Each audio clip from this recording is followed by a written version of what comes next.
do Supremo Tribunal Federal vai avaliar uma eventual prisão preventiva de Jair Bolsonaro, mas para isso tem que ouvir tanto as alegações da defesa de Jair Bolsonaro quanto da Procuradoria-Geral da República. Theo Cury se junta a nós aqui. Muito boa tarde, meu caro. Explica para a gente como deve ser esse processo de decisão do ministro do STF.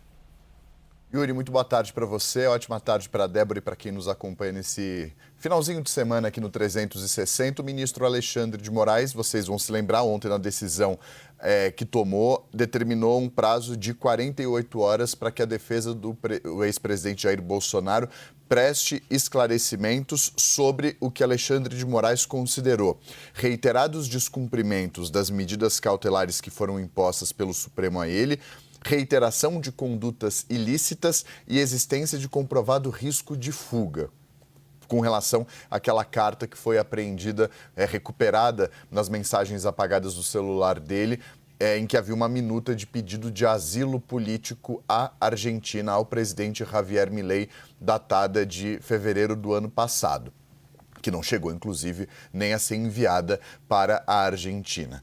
O ex-presidente, então, tem 48 horas contando de ontem à noite e termina esse prazo às 8h34 da noite dessa sexta-feira. Então, o sextou vai ser de olho nessa resposta do ex-presidente por meio de seus advogados.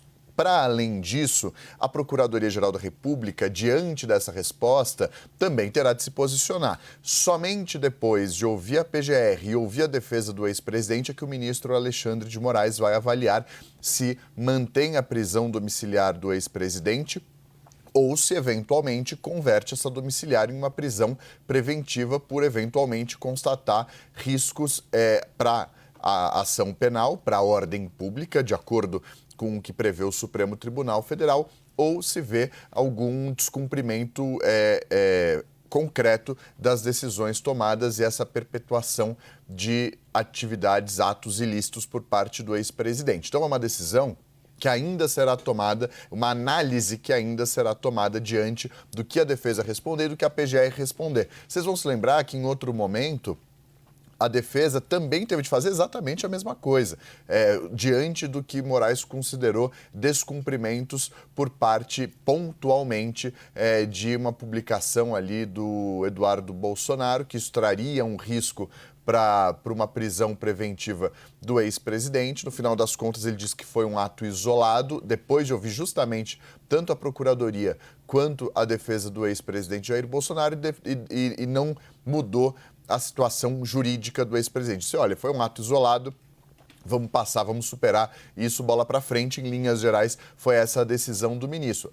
É novamente isso que ele vai fazer agora, assim que ele tiver uma resposta apresentada amanhã à noite pela defesa do ex-presidente e também, muito provavelmente, depois de um parecer do procurador-geral Paulo Gustavo Goné Branco. Mas, obviamente, sempre traz um temor para a defesa, caso haja, de fato, uma conversão da domiciliar, onde ele está nesse momento, que na casa dele, e uma eventual ida, como Débora e Jonas Maia trouxeram, provavelmente, possivelmente, para uma cela na Polícia Federal, se assim for o entendimento, seja da Procuradoria ou, e aí a mais importante nesse caso, porque o ministro pode ou não seguir o entendimento da PGR, uma decisão do ministro Alexandre de Moraes.